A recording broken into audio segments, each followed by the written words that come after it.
Welcome to today's video where we'll be taking a trip down memory lane back to September, if not earlier, of the 23-24 UEFA competitions. And of course, right, with UEFA competitions, qualifying, of course, starts the season before in the domestic leagues. But then, depending on the league coefficient, you can have qualifying rounds to qualify for the Champions League, or you'll drop down to Europa. Um, so it's a lot of football, which is always great. Um, and given that it is May, and of course we haven't had the Champions League final, we haven't had the Conference League final yet between Olympiacos and if Fiorentina.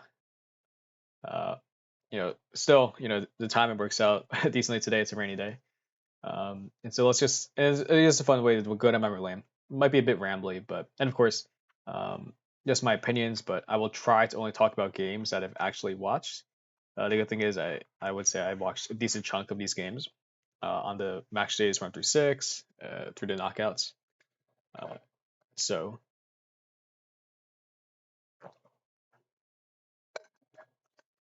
and actually we'll start with the Champions League just because that is the biggest competition. Of course, the Champions League is certainly top heavy. Yeah, that's given. You can look at the list of who has won the Champions League in the past 2 decades, and it's been a very long time since a non-Western Europe club has really gone far or won it. You have to go back towards early 2000s where you start to see Porto of Portugal, one of the Russian clubs, whether it's Zenit St. Petersburg or one of the Moscow clubs. So my personal opinion, and it's not really a niche opinion per se, but Champions League, of course, it's top tier football, or it's certainly the biggest clubs. But in terms of being an entertaining product, the Europa League or even the Conference League, in many ways, are better products. And you can just look at the list of clubs who participate in in each, and it's just more interesting. The Europa Conference League, right? It's more parity, generally speaking. Of course, your English teams that are playing in these competitions have you know like 10 times the wage bill as other clubs, right? Whether it's yeah, a team from Bosnia, but nevertheless, of course, there's parity. But the Champions League, so probably easier just to go through just the group stage standings instead of going match by match. So starting with Group A of Bayern Munich, Copenhagen, Galatasaray, and United. Of course, the really engaging thing was um, I was following Galatasaray relatively closely during this campaign, and I was very impressed by Galatasaray. The first game they played against Bayern, I believe it was in I believe it was in Istanbul.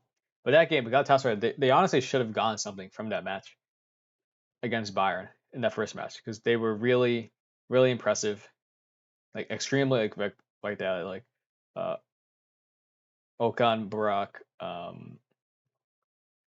pressing style was working really well. Bayern, right, and Bayern under Tuchel, right, are clearly a pretty vulnerable team at times, and they really did have Bayern turning the ball over and had a lot of chances. Actually, to prove my point, let's find that game. Of course, Galatasaray did lose the game. Kingsley Coman got sprung in behind, and Caritas, the young uh, left back, got caught out. Um, Here we are. But yeah, look at this first half. Look at this first half. Just complete domination by Galatasaray. This again Bayern Munich, right? Semifinals. Right. Look at that. Expected goals. Right. Like look at that shot map, right? Just carrying Bayern, right? So Galatasaray really should have gotten a result from this match. Um, but again, right, we see here Kingsley Coman in behind Karatis.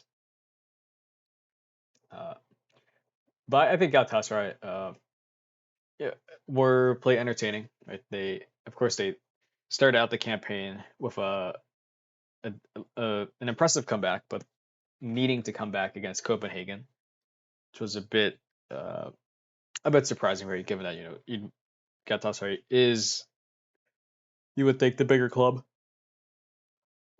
Copenhagen, of course, had those impressive shootouts against United with pretty high scoring events. As we can see, right, 4-3 shootout earlier in the season, pretty tough to lose to a last minute. So again, right, and again, right, and this is in the Champions League, right, and actually the Champions League is much more top heavy, right. There's only so many slots that can go to clubs from smaller countries, especially when you consider all the qualifying rounds that the smaller countries have to go through, only to face, say, like, you know, the fourth place French team who's dropping in qualifying round three, right? So it's very hard for those quote unquote smaller clubs to make it into competition. But in fact, that this season, right, those quote unquote smaller clubs like Copenhagen, Galatasaray put up really good performances. I think Braga is another one, right, from Portugal. Um,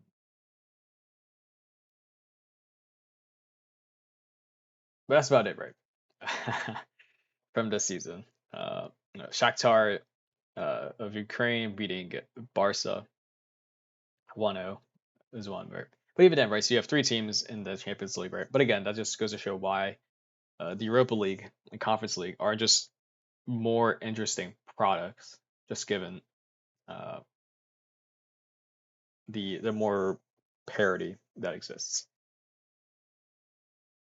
Another interesting point is, of course, that next season the Champions League has its new format of 36 teams. No more group stage. It's more of like an actual table, the way domestic football is, which I think is good because group stage. But in some of these uh, tables, right, you can clearly see there's some dead rubber games at some point. Right, like man, yeah, make like Group G, Man City, like the definition of dead rubber games. Uh, at some of these, so that should be good. Bayern again, right, now of course they won, top of the group, won 5 games, only drew one to United on the first match day. Uh, but again, right, under Tuchel, it's always been uh, a bit fragile. Not too sure what the structure is. A lot of, I think, dependence on Harry Kane or Leroy Sané to do some good work. Not really clear what the biggest offensive structure was, unless it's just Rafael Guerrero, doing overlaps, and Kane dropping into midfield to help progress the ball. It's not really too convincing. And Man United certainly had their moments, right? Like a shootout against Galatasaray in Turkey, but again, right? I think that game, right? Yeah, Bruno Fernandes with some insane, very low probability goals, right, from the top bins. Uh, as we can see,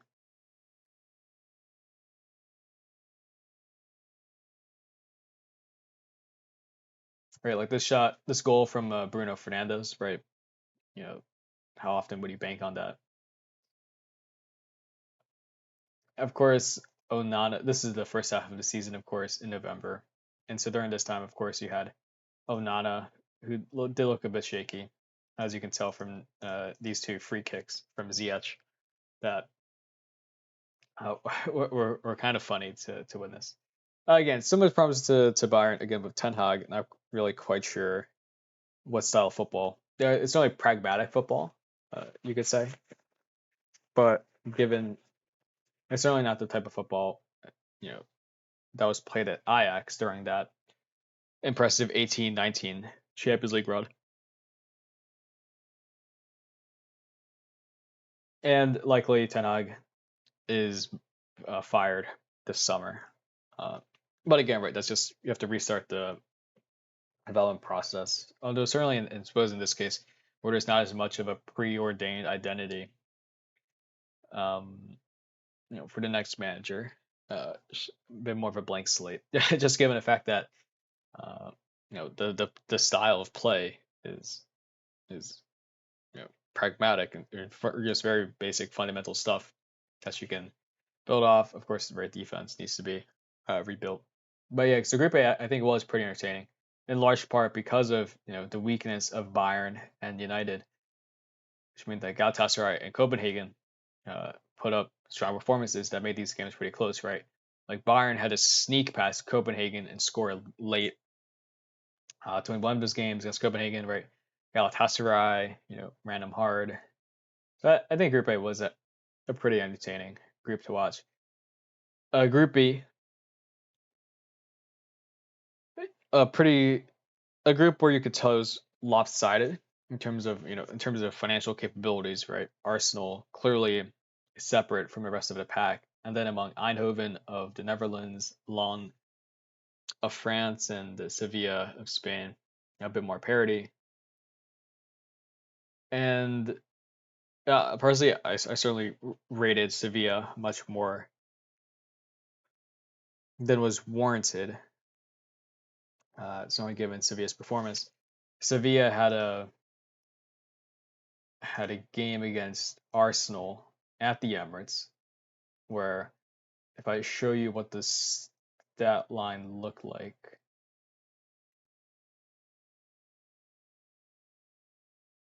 this is kind of embarrassing, like complete only one shot, you know, and I don't think Arsenal are really a team that can impose themselves in this way, right? Uh, I think they certainly they Arsenal don't play direct the way Liverpool do, so they can control a game more than Liverpool can. But I mean, for a result like this, I think like it's like right that momentum chart like that's uh pretty startling. Yeah, so Millie it did for Lon like whereas Lon beat Arsenal, right? Big result. Eindhoven. Uh, so I can't say too much about this league. But again, right to the point about clubs from smaller countries being able to participate. It's good that uh that this table shows that it's not a pure cakewalk, right, for Arsenal, right? Because they lost two times. Uh once Lens and I forget the other.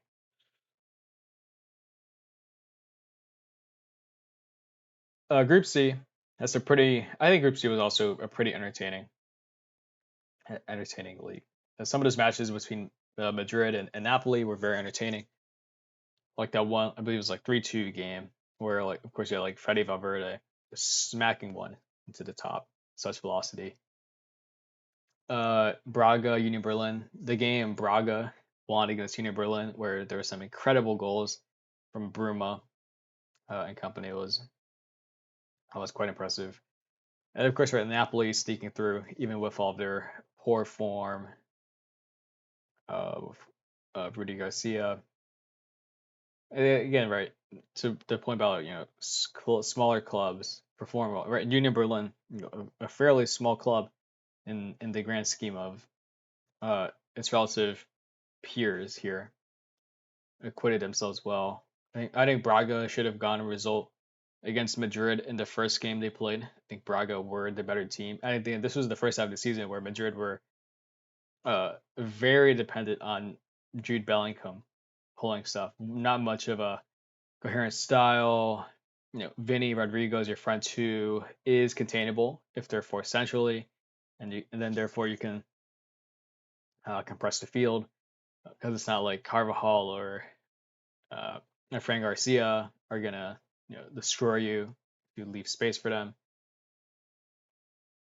And of course, Madrid, certainly progressed to the final um, as form and the overall playing structure improved.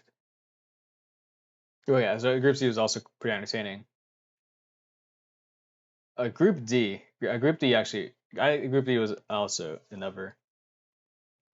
I'm not sure if I would consider Group D to be more entertaining than Group A, but the way that Real Sociedad played, I think, was really impressive, and just especially in games against like Benfica and Salzburg, just like Sociedad were just keeping possession and doing good, some really nice uh, football.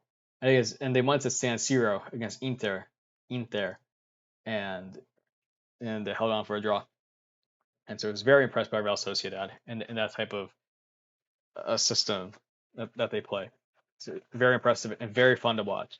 Certainly, some forms of possession-based football can be pretty dull, but the way that Sociedad do it, I think they're impressive and fun to watch. Just that level of technical ability.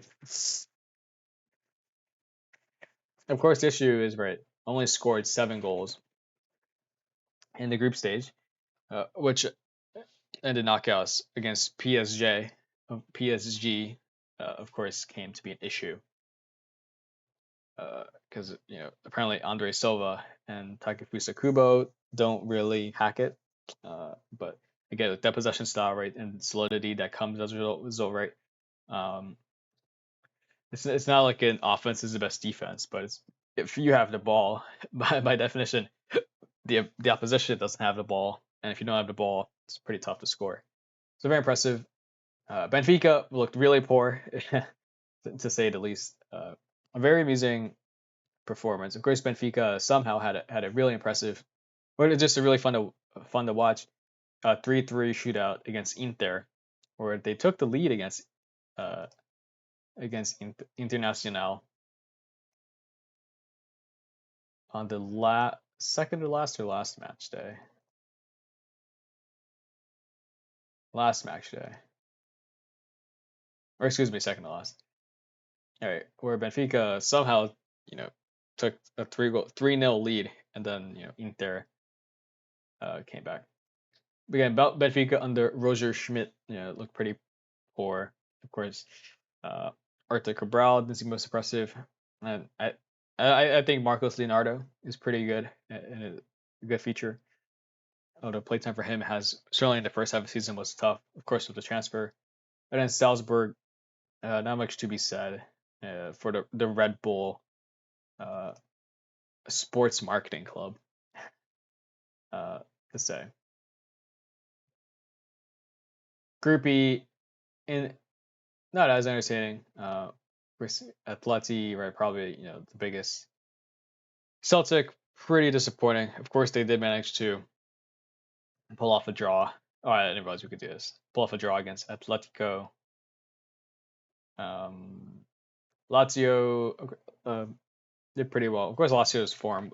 Sarri in the first half, and then Sarri quit or was let go in the second half, leading to some turnover. Yeah, I can't say it was. You can see the patterns that play Lazio under Sarri were doing because that's kind of Sarri's entire prerogative, right? Is some structured interchanges of play that then lead to ball progression. Uh, Although I think Lazio is really a bit dependent on crosses at the end of the day, and when Immobile or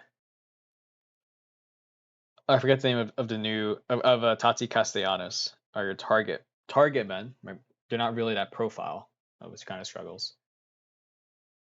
Group F, the quote unquote group of death in this group. Admittedly, I did not expect. I expected Dortmund to probably be third, Newcastle bottom.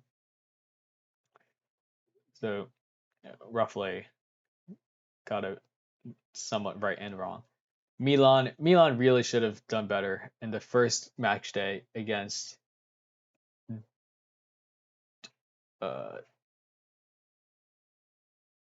Newcastle. Okay, yeah, the first match day because Milan were dominant in that game, but just could not score, leading to a draw, which then means right. Look at PSG and the goal and the point differential, right, was a lot. PSG, honestly, I was very shocked. I was shocked at how PSG got trounced by Newcastle. The scoreline was a trounce. The actual game itself was, I think, the scoreline did not. The scoreline flatters Newcastle because I think like Fabian Schär hitting that beautiful curved shot that just doesn't happen in most games. Or if you flip a coin again, right? In the second game, people were complaining that PSG got a penalty and the points now to secure a win against Newcastle, and how that screwed Newcastle. I mean, you can rule it both ways, right? At the end of the day, right, Newcastle losing to Dortmund, uh, that's kind of uh, on Newcastle. Of course, Newcastle, right, injury crisis and all of that, but um, I don't feel it's super uh, fluffed about that. And again, right, the entire point is very like if the Premier League has such a wide financial lead over the other leagues.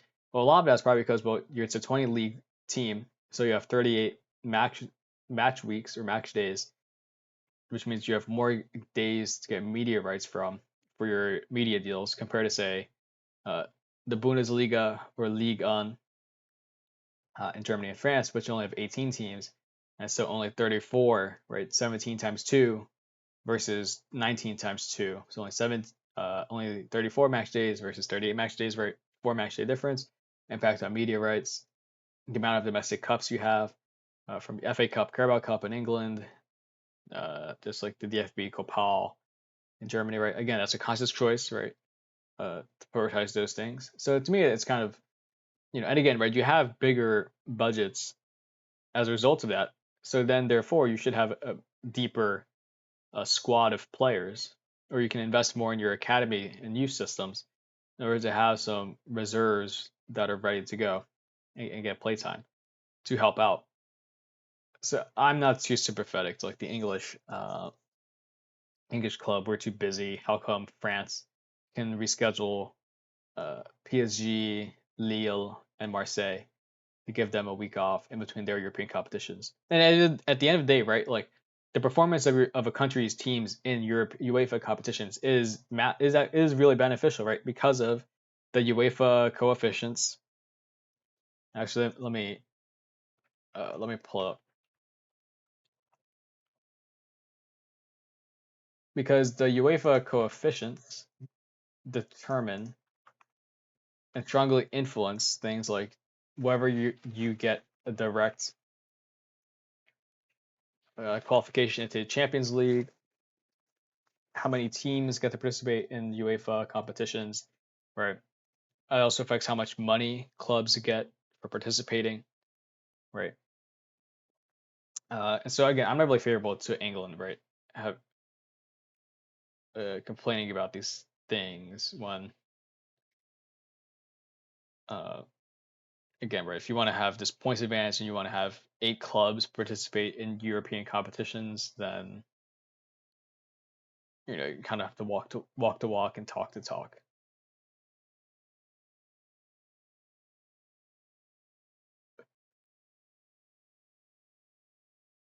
And certainly the UEFA competitions are certainly fun to look at, right? Like you probably wouldn't expect Roma to be 6 in the rankings.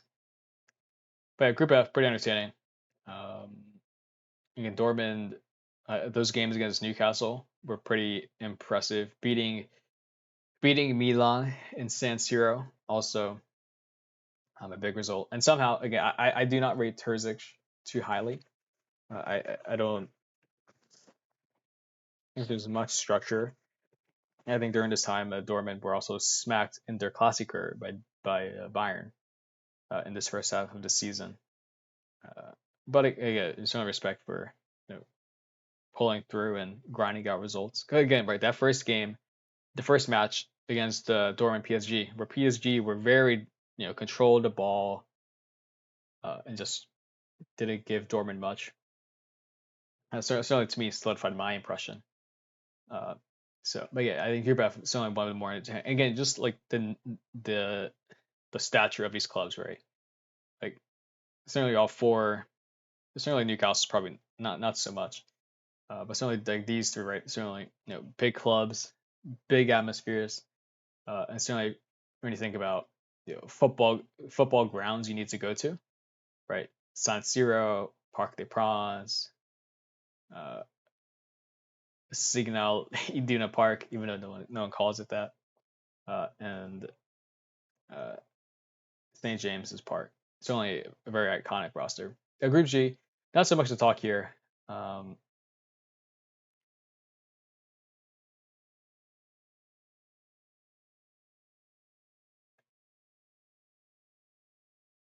right, Man City won all their games. Right, Red Star, Belgrade were pretty disappointing. Right, to not get results against Young Boys uh, at any point.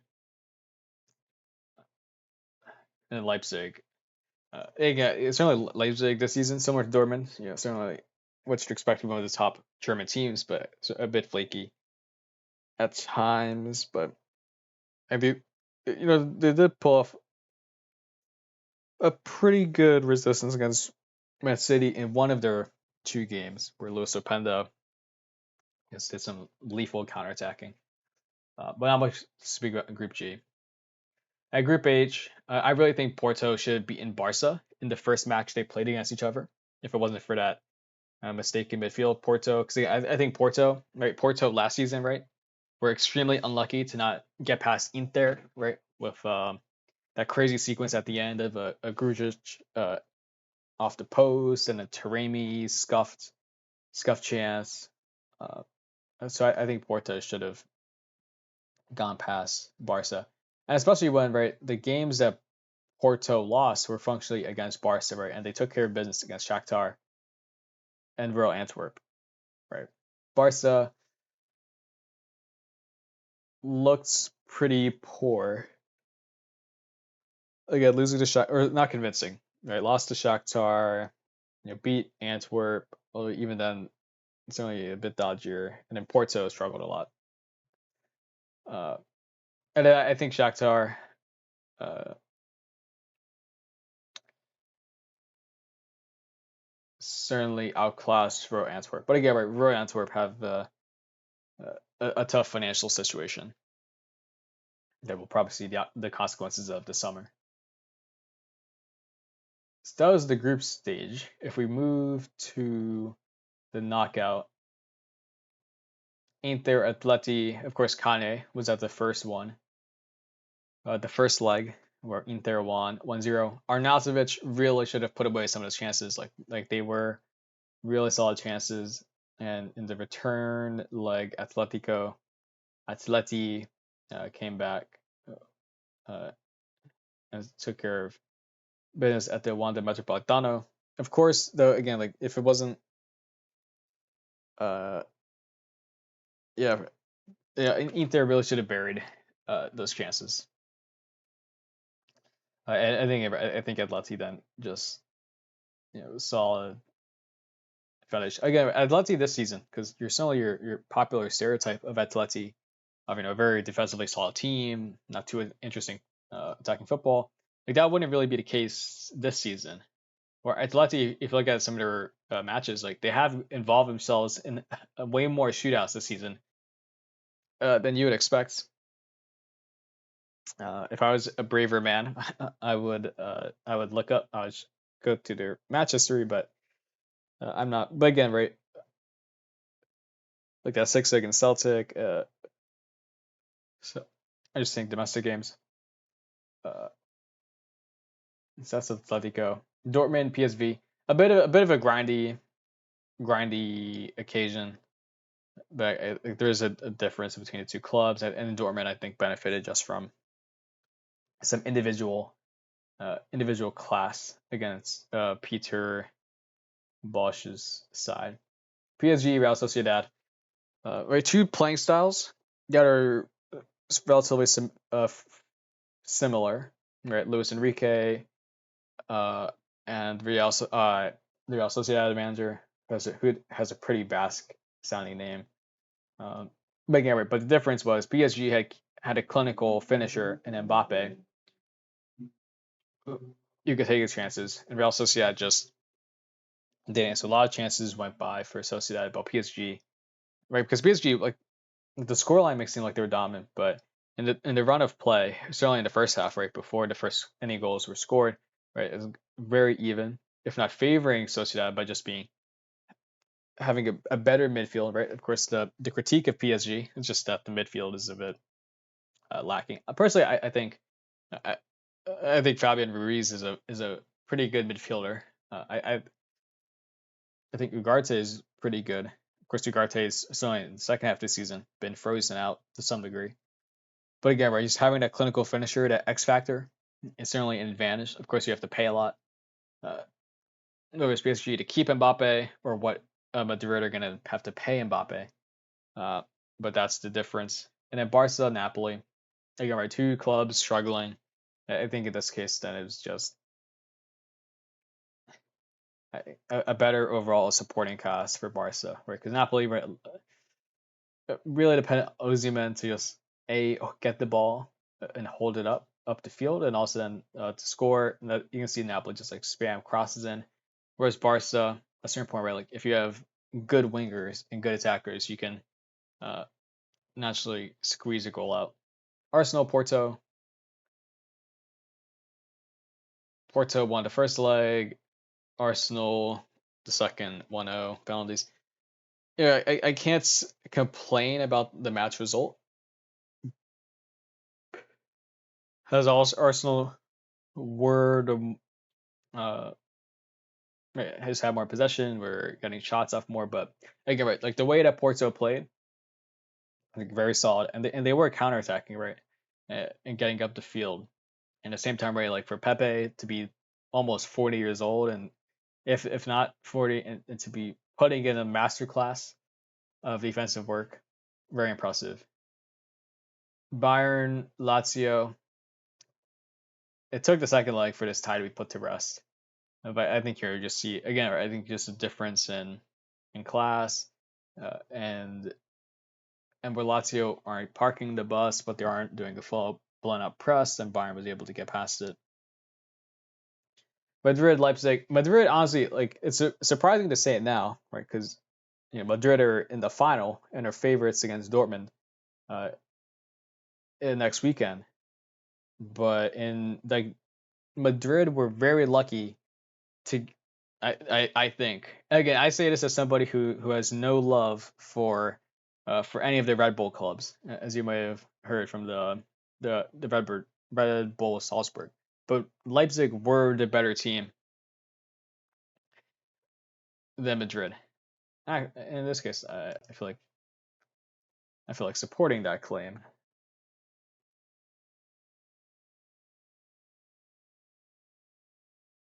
Right, Leipzig, right, 20 shots to 11. Right, momentum chart leaning to Leipzig.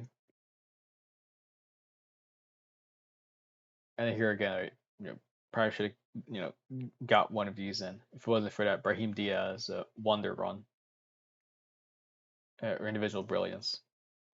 So Leipzig really should have gotten one. And again, I think when I think about the final that's coming up between Madrid and Dortmund, that's why I think it's going to be a much dicier game. Just because, right, like Leipzig showed clear flaws in Madrid, right, by having it's not like Leipzig are. It's not like they're an insane pressing team. Um, like it's nothing revolutionary under Marco Rose, but like they did enough to just make it tough for Madrid to progress the ball, right? Just contest the midfield enough, right? Keep have athletic center backs that can, that you can be confident, leave a 2-on-1, a 1-on-1 against Vinicius, and then you can push up, get this man to man, make it hard to press the ball, force them to recycle. Madrid just end up booting it long to try to reset play. Right, like there's a winning formula for Madrid, and again, like Madrid, so under Ancelotti, there's a style of play, but it's not like a formal style of play where it's a formal structured uh, system, and there's not so much of a possession focus. So it's really leans a bit more direct. So again, the final, like you think that with Madrid's quality, I do think against Schlotterbeck and Mats Hummels, I do think there's a mismatch. And that's Ryerson or Ian Matson or Marius Wolf. I do think there's a mismatch uh, in that case against Vinny and Rodrigo compared to how Willie Orban. Uh, but I do think there is a way to make life very hard for Madrid, and that's just. But again, that does depend on having athletic center backs, and I don't think Dortmund really have that. Certainly with Mats Hummels. Although again, right, Mats Hummels did has some pretty impressive performances locking down Mbappe.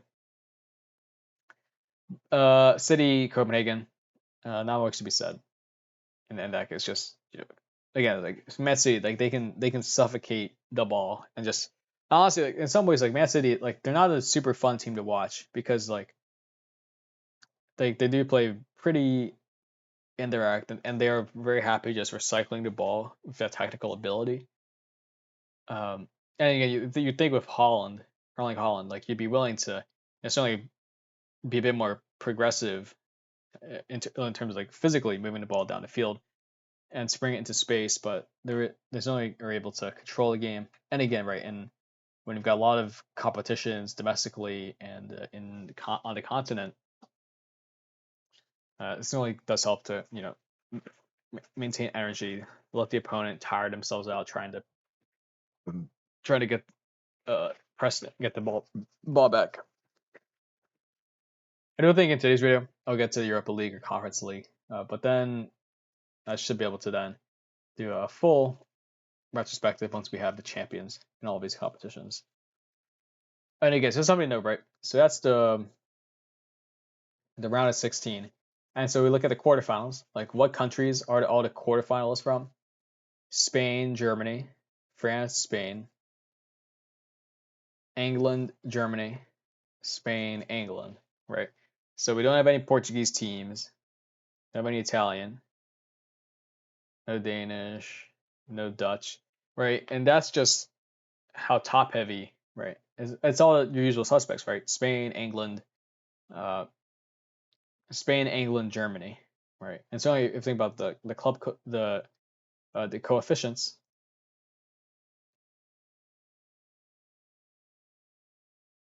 Spain, England are kind of right. So your top five. Again, France is certainly on the outside looking in, right? So really, it's like your top four, and that's kind of all the Champions League has become, right? When it gets to the business end of the competition, it really is just those top four countries fighting amongst themselves, and you don't really have any much variety. Whereas like a Europa League, right? You've got you know Portugal, France, Italy, England, Germany, Italy. So not really much better, but you have like teams like Karabakh from Azerbaijan, Slavia Prague of a Czech Republic, right? That acquit themselves very well.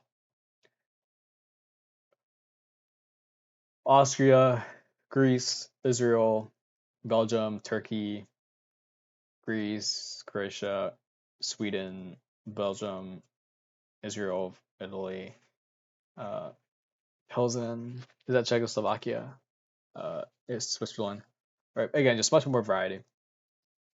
Um, Atletico Dortmund. I think it was a bit tough for Atletico to lose, but somehow Terzic for this game decided to do some game planning because the way Dortmund played was just overload Atletico's back three, and you have one player like run back and one player cut in behind, which forces the center back to pick, and then you can take advantage of the space that's given, uh, score. And so kudos to Dortmund. I do think against Atletico they did have a decent matchup, right? Dortmund do have pacey wingers. Atletico's back three, right? Like Axel Witzel's a consistent starter, which kind of tells you what you need to know. Um, and that right if it's a back three, right? There's conceptually space in behind, especially if you can catch out, say, Nahuel Molina on a counter.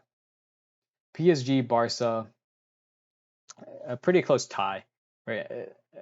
And if you watch the games, right, like the scoreline really like the scoreline was in effect much closer because PSG just scored some late goals uh, in the second leg to win it. But again, I think here you see X factor talent come into play. And also, I was actually pretty impressed by, although I will say, I was impressed by how Barca's press was effective. I remember being very surprised by it. Was thinking about the game because I expected Barca with Gundogan and De Jong. That's certainly not like the most athletic. Right? It's not like Gundogan being older, but they were actually pressing PSG pretty well. I remember a couple times, right? Like Dembele or Mbappe, like they were 1-on-1 at the halfway line, and they had a step on their opponent on the whether it was Kunde, like or Araujo, but Barca like they just pressed the midfield, and so Vitinha, Lee Kang In, or Ruiz just couldn't spring the ball forward, and so just had and pass the ball backwards. So I was actually pretty impressed by Barca in this tie. I think it was a lot closer, right? If Dembele didn't remember how to score with his one goal, that'd be a different reality. Arsenal Bayern, both two teams that kind of yeah, not the most engaging football. I think Arsenal do have a tendency to play down to the opponent's level. Again, just given the fact that they are happy with recycling possession and stuff, which can mean that you can lead a slower game, is not be aggressive, chasing goals. And yeah, I think here Bayern, you just see some, I think some individual playmaking, right? Just that cross to Guerrero, right? As an example. Madrid City, like if you look at that second tie, of course Real Madrid won, so in that sense they were the better team. But if you look at a result of like this is like Arsenal Sevilla, right? Complete domination. And in a case like this, like Man City were really unlucky to lose and to not advance against Madrid, right? Like De Bruyne missed some chances. Clearly, clearly, a lot of Man City players missed a lot of chances. Uh, so I do think City were unlucky to not advance against Madrid. But again, right, of course, that is football, right? And it's nice thing about football, right, is that unlike basketball, right, football is not a solved sport. Basketball, you could argue, is a solved sport, right? Because you can look at sh- top 100 shot positions from today, compare that to 10 years ago, right? And it's night and day, right? All about the three and around the hoop in the box. Whereas, right, soccer, you have much more. It's not solved in that sense. And again, right, the Madrid City game is just the encapsulation. So Dortmund PSG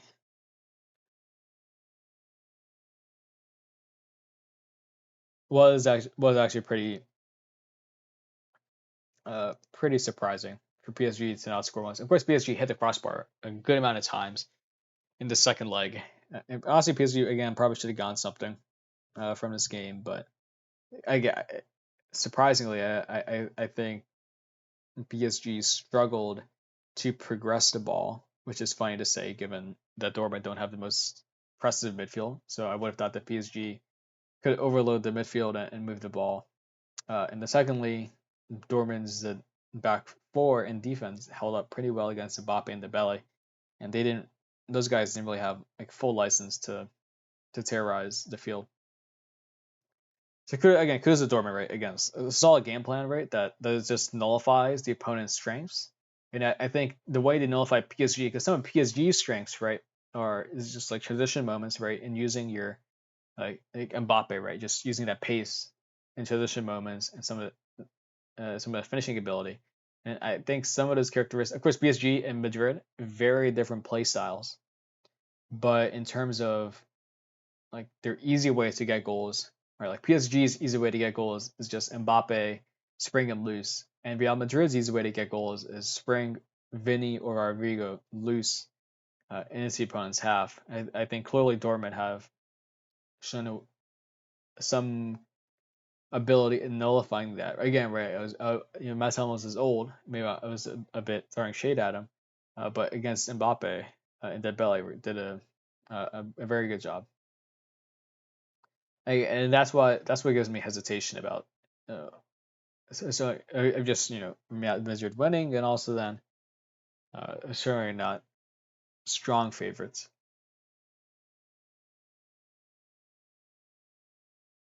And then Bayern, Real Madrid, bit of a shootout.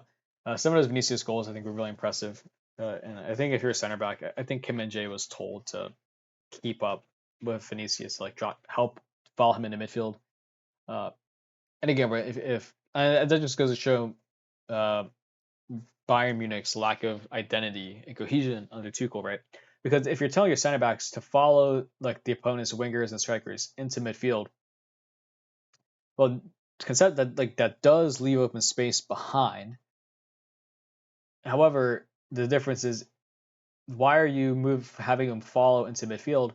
That's because it's to help your numbers, right? Because if the midfield is three players for them, three players for you, and they drop their winger in, now it's 4v3, so they have the overload. But if you pull your center back in with them, it's still 4-4, so you still have parity. Of course, the difference is right. And so whether you think football is a game of space in geometry or not, it's actually right. Like if your center back has moved forward into the same space as the other four players, that player is then leaving space in behind or somewhere else on the pitch, and so that can be exploited as Madrid did with Cruz's pass. But the difference is, presumably, if you are dropping those players into midfield, then there should not have been time for that pass to have been sprung, right? Because if you're just if you're moving bodies into midfield to contest, then just as we saw with how Barca made life difficult for PSG was by pressing effectively and not letting PSG spring the pass uh, to Mbappe because they couldn't see him or they couldn't move around for the ball, right? Whereas Madrid just took advantage of that lie because if you because it's like cognitive distance, right? Like if you do A, then B is a natural consequence of that decision tree. And if your decision tree is to push into the box and try to uh, it's push into midfield and trying to win or maintain parity in midfield, then you should follow through with the natural application is that then your midfield shouldn't be passive, right? Because it's funny about at the end of the day in midfield, right? If you have the back, the midfield, and the forward uh, half of the field, right? Conceptually, right? You could bypass the midfield, right? What do you need to bypass the midfield? You need a player who's accurate with the ball, who can ping it downfield, and presumably that requires some time. And so, if you are going to try to win in midfield, then you should actually do what winning in midfield means, and actually make it hard for the opponent to progress the ball, have time on the ball. And in that case, Bayern just didn't rush Kroos and and allow them to have time to spring that pass into this space that was vacated. So I do think that Bayern Madrid game, especially the second leg, I think reveals or symbolizes some of the issues Bayern have had under Tuchel. So that's today's stream. A bit longer than I expected. I'll talk about the other Europa and Conference leagues in a future video, probably next week or two. But again, I'd say an entertaining knockout stage, a group stage. But again, right, it's the Champions League and it's football, so it always is. So thank you for watching, and let me know your thoughts about the 23-24 Champions League.